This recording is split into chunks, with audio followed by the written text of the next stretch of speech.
नमस्कार, सीमांचल टुडे देख रहे हैं आप और मैं हूं असदुर रहमान। आइए नजर डालते हैं आज की प्रमुख खबरों पर।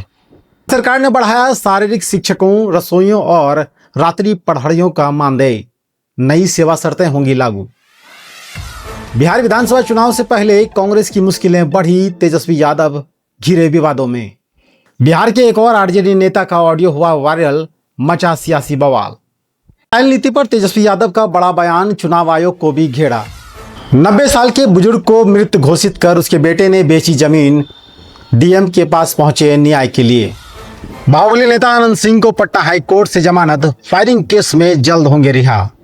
बिहार के डिप्टी सीएम सम्राट चौधरी का बड़ा हमला, आरजेडी को क्रेडिट खोर और कांग्रेस को कहा क्रेडिट चोर। आइए देखते हैं खबरें विस्तार से।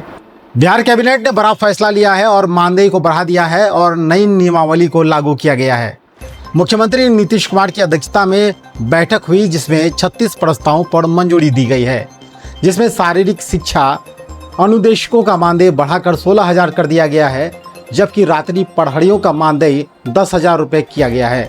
वहीं रसोइयों का भी मानदेय को बढ़ा दी गई है। इस बार का विधानसभा चुनाव कांग्रेस के लिए मुश्किलें बढ़ा सकता है, क्योंकि तेजस्वी यादव खुद विवादों में घिर गए हैं। तेजस्वी यादव ने दावा किया है कि उनका नाम वोटर लिस्ट में नहीं है, लेकिन चुनाव आयोग ने बताया है कि उनका नाम 2 अलग अलग लिस्ट में है। अब तेजस्वी यादव पर 2 वोटर कार्ड बनवाने का केस दर्ज हो गया है। चुनाव से पहले ये मामला विपक्ष के लिए भारी पड़ सकता है। बिहार के मुजफ्फरपुर से एक चौंकाने वाला मामला सामने आया है, जहां एक बेटे ने अपने पिता को ही मृत घोषित कर उनकी जमीन बेच दी है। अब मामला वहां के डीएम के पास पहुंचा है। डीएम ने इस मामले पर जांच के आदेश दे दिए हैं और उन्होंने कहा है कि मामले को जल्द से जल्द सामने लाया जाए और जिस बेटे ने यह करतूत की है उन्हें सख्त सजा दी जाए।